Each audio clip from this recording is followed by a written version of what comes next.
कृषि एवं किसान कल्याण मंत्री श्रीमान शिवराज सिंह चौहान,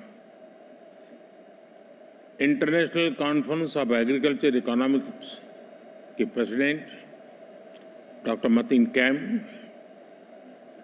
नीति आयोग के सदस्य श्री रमेश जी, भारत और अन्य देशों के एग्रीकल्चर साइंटिस्ट, रिसर्च से जुड़े अलग अलग यूनिवर्सिटी के हमारे साथी, एग्रीकल्चर सेक्टर से जुड़े एक्सपर्ट्स और स्टेक होल्डर्स, देवी और सज्जनों, मुझे खुशी है कि 65 साल के बाद ICAE की ये कॉन्फ्रेंस भारत में फिर हो रही है। आप दुनिया के अलग अलग देशों से भारत आए हैं। भारत के 120 मिलियन किसानों की तरफ से आपका स्वागत है।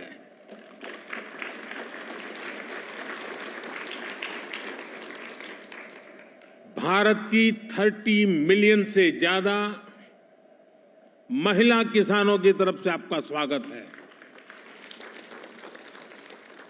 देश के 30 मिलियन फिशरमैन की तरफ से आपका स्वागत है।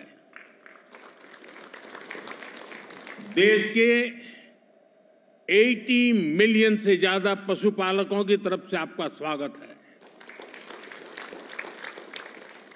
आप आज उस देश में हैं जहां 550 मिलियन पशु हैं। कृषि प्रधान देश भारत में,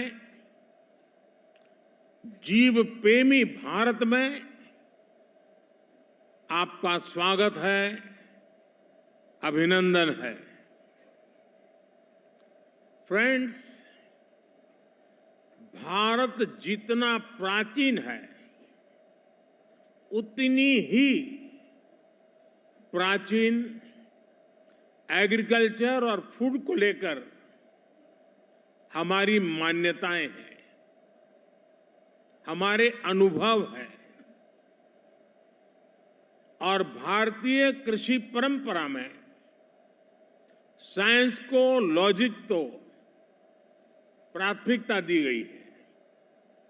आज फूड और न्यूट्रिशन को लेकर इतनी चिंता दुनिया में हो रही है, लेकिन हजारों साल पहले हमारे ग्रंथों में कहा गया है, अन्नम ही भूतानाम ज्येष्ठम तस्मात् सर्वौषधम उच्यते, अर्थात सभी पदार्थों में अन्न श्रेष्ठ है, इसलिए अन्न को सभी औषधियों का स्वरूप, उनका मूल कहा गया है।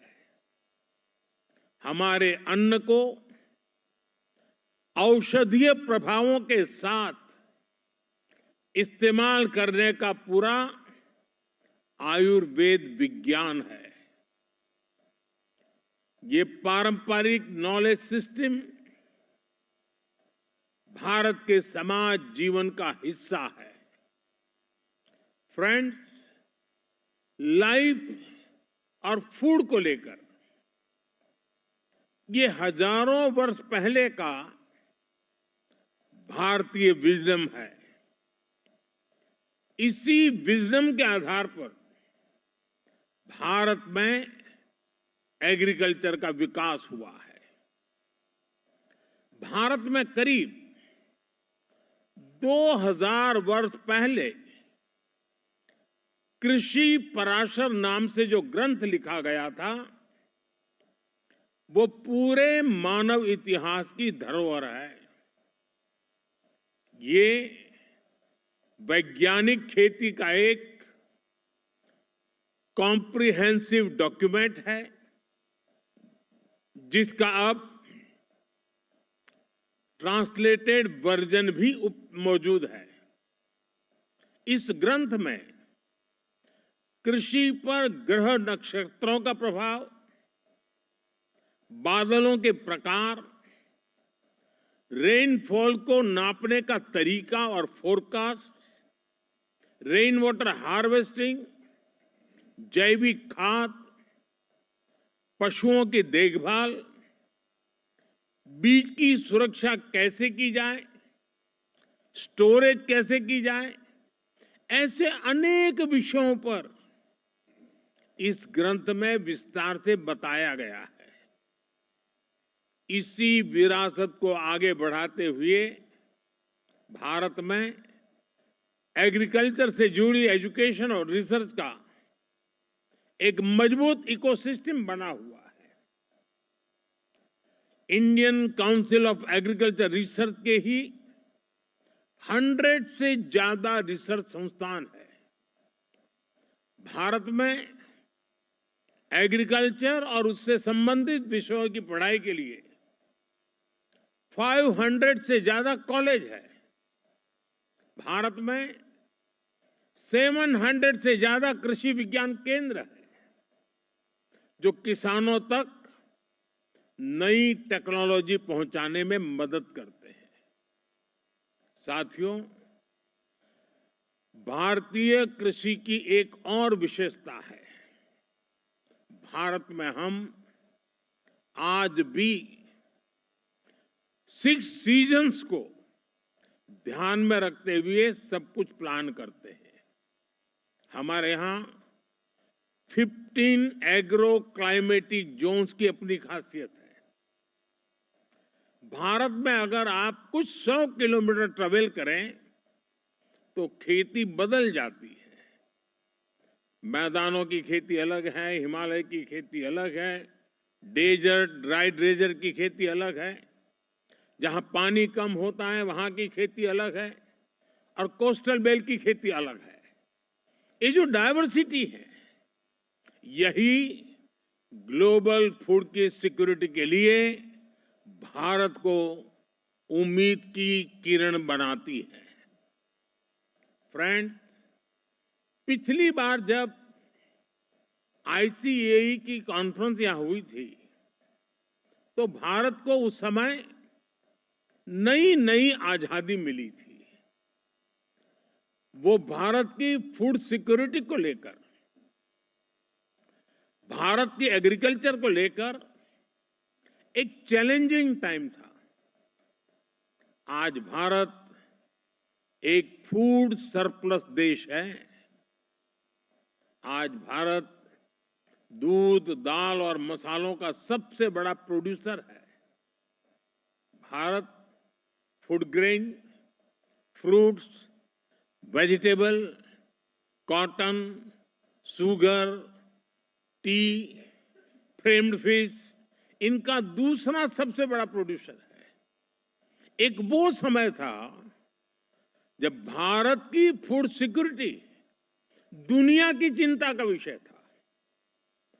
एक आज का समय है जब Bharat global food security, global nutrition security, इसके सॉल्यूशन देने में जुटा है।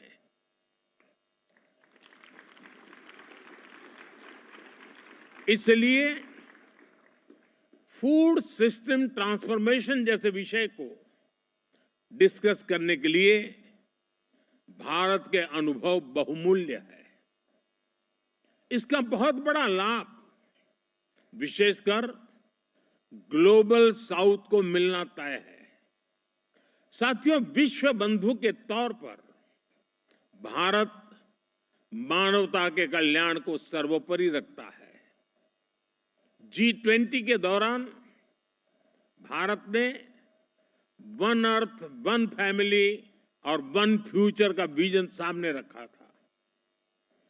भारत ने एनवायरनमेंट को बचाने के लिए लाइफस्टाइल यानी मिशन लाइफ का भी मंत्र दिया। भारत ने one earth, one health initiative भी शुरू किया। हम ह्यूमन एनिमल्स और प्लांट्स की हेल्थ को अलग अलग नहीं देख सकते। सस्टेनेबल एग्रीकल्चर और फूड सिस्टम्स के सामने आज जो भी चैलेंजेस है, इनको वन अर्थ, वन फैमिली और वन फ्यूचर की होलिस्टिक अप्रोच के साथ ही निपटा जा सकता है। साथियों, एग्रीकल्चर हमारी इकोनॉमिक पॉलिसी के सेंटर पे है। हमारे यहां करीब 90% परिवार ऐसे हैं जिनके पास बहुत कम जमीन है। ये छोटे किसान ही भारत की फूड सिक्योरिटी की सबसे बड़ी ताकत है। यही स्थिति एशिया के कई विकासशील देशों में है। इसलिए भारत का मॉडल कई देशों के काम आ सकता है। जैसे एक उदाहरण के लिए सस्टेनेबल फार्मिंग का। भारत में हम बड़े पैमाने पर केमिकल फ्री नेचुरल फार्मिंग को प्रमोट कर रहे हैं। इसके काफी अच्छे रिजल्ट देखने को मिले हैं। इस साल के बजट में भी बहुत बड़ा फोकस सस्टेनेबल फार्मिंग और क्लाइमेट रेजिलिएंट फार्मिंग पर है। हम अपने किसानों को सपोर्ट करने के लिए एक पूरा इकोसिस्टम डेवलप कर रहे हैं। भारत का बहुत जोर क्लाइमेट रेजिलिएंट क्रॉप से जुड़ी रिसर्च एंड डेवलपमेंट पर है। बीते 10 सालों में हमने करीब 1900 नई क्लाइमेट रेजिलिएंट वैरायटी अपने किसानों को दी है। इसका लाभ भारत के किसानों को भी मिल रहा है। हमारे यहां राइस की कुछ वैरायटीज ऐसी भी है जिनको ट्रेडिशनल वैरायटीज के मुकाबले 25% कम पानी चाहिए। हाल के वर्षों में हमारे यहां ब्लैक राइस सुपर फूड के रूप में उभरा है।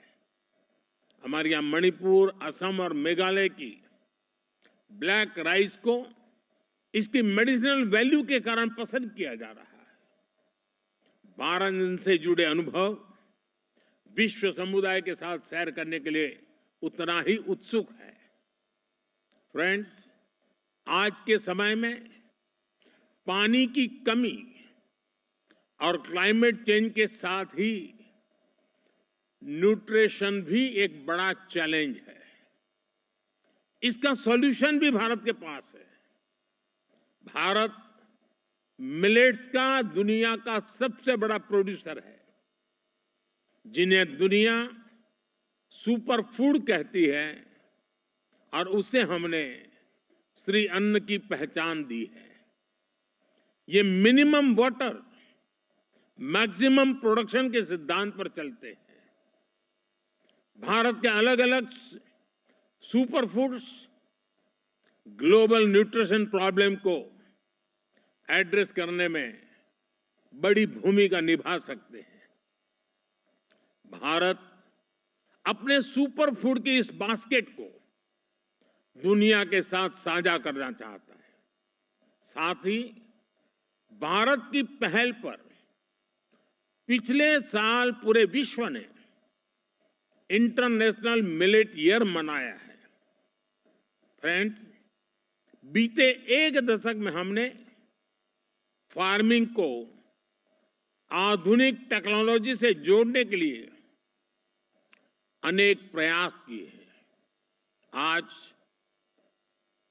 एक किसान सॉइल हेल्थ कार्ड्स की मदद से ये जान सकता है कि उसे क्या उगाना है। वो सोलर पावर की मदद से पंप चलाता है और वेस्टलैंड में सोलर फार्मिंग से भी कमाता है। वो ई-नैम यानी भारत के डिजिटल एग्रीकल्चर मार्केट के द्वारा अपनी पैदावार को बेच सकता है। वो किसान क्रेडिट कार्ड का उपयोग करता है। वो प्रधानमंत्री फसल बीमा योजना के माध्यम से अपनी फसलों की सुरक्षा सुनिश्चित करता है। किसानों से लेकर एग्री टेक स्टार्टअप्स तक, नेचुरल फार्मिंग से लेकर के फार्म स्टे और फार्म टू टेबल की व्यवस्था तक, भारत में कृषि और उससे जुड़े सेक्टर्स लगातार फॉर्मलाइज हो रहे हैं। पिछले 10 वर्षों में ही 90 लाख हेक्टेयर खेती को हमने माइक्रो इरिगेशन से जोड़ा है। हमारे इथेनॉल ब्लेंडिंग प्रोग्राम से भी खेती और एनवायरनमेंट दोनों को लाभ हो रहा है। हम पेट्रोल में 20% इथेनॉल ब्लेंडिंग के टारगेट की तरफ तेजी से आगे बढ़ रहे हैं। साथियों, भारत में हम एग्रीकल्चर सेक्टर में डिजिटल टेक्नोलॉजी का भरपूर इस्तेमाल कर रहे हैं।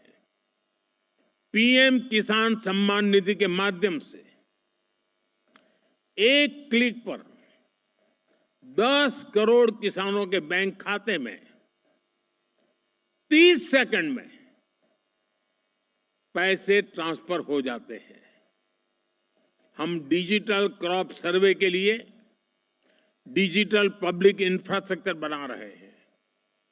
हमारे किसानों को रियल टाइम इंफॉर्मेशन मिलेगी और वो डेटा ड्रिवन डिसीजन ले सकेंगे। हमारी इस पहल से करोड़ों किसानों को फायदा होगा, उनकी आर्थिक स्थिति और बेहतर होगी। सरकार लैंड के डिजिटलाइजेशन का भी बहुत बड़ा अभियान चला रही है। किसानों को उनकी लैंड का एक डिजिटल आइडेंटिफिकेशन नंबर भी दिया जाएगा। ड्रोन का उपयोग भी खेती में बहुत तेजी से प्रमोट हम कर रहे हैं। ड्रोन से होने वाली खेती की कमान महिलाओं को, हमारी ड्रोन दीदियों को दी जा रही है। ये जो भी कदम है, इनसे भारत के किसानों का तो फायदा हो गया ही, इससे ग्लोबल फूड सिक्योरिटी को भी ताकत मिलेगी। फ्रेंड्स, आने वाले 5 दिनों में आप सभी यहां खुलकर चर्चा करने वाले हैं। यहां मैं बड़ी संख्या में महिलाओं की भागीदारी, युवाओं की भागीदारी देखकर अधिक प्रसन्न हो रहा हूं। आपके आइडियाज पर सबकी नजर रहेगी। मैं आशा करता हूं कि इस कॉन्फ्रेंस से हम दुनिया को सस्टेनेबल एग्री फूड सिस्टम से जोड़ने के रास्ते खोज सकेंगे। हम एक दूसरे से सीखेंगे भी और एक दूसरे को सिखाएंगे भी। साथियों, आप कृषि जगत से जुड़े हुए लोग हैं, तो एक और जानकारी आपके सामने रखना मुझे बड़ा मन करता है। मुझे पता नहीं है दुनिया में कहीं किसी किसान का स्टैच्यू हो। हमने दुनिया में सबसे ऊंचे स्टैच्यू के रूप में स्टैच्यू ऑफ लिबर्टी की चर्चा सुनी है, लेकिन मेरे सारे कृषि जगत के लोगों को जानकर के खुशी होगी कि भारत में आजादी के आंदोलन में जिस महापुरुषों ने किसान शक्ति को जागृत किया, किसानों को आजादी के आंदोलन का मुख्य धारा में जोड़ा, वे सरदार वल्लभ भाई पटेल की दुनिया की सबसे ऊंची प्रतिमा भारत में है। स्टैच्यू ऑफ लिबर्टी से डबल उसकी ऊंचाई है और एक किसान नेता की है।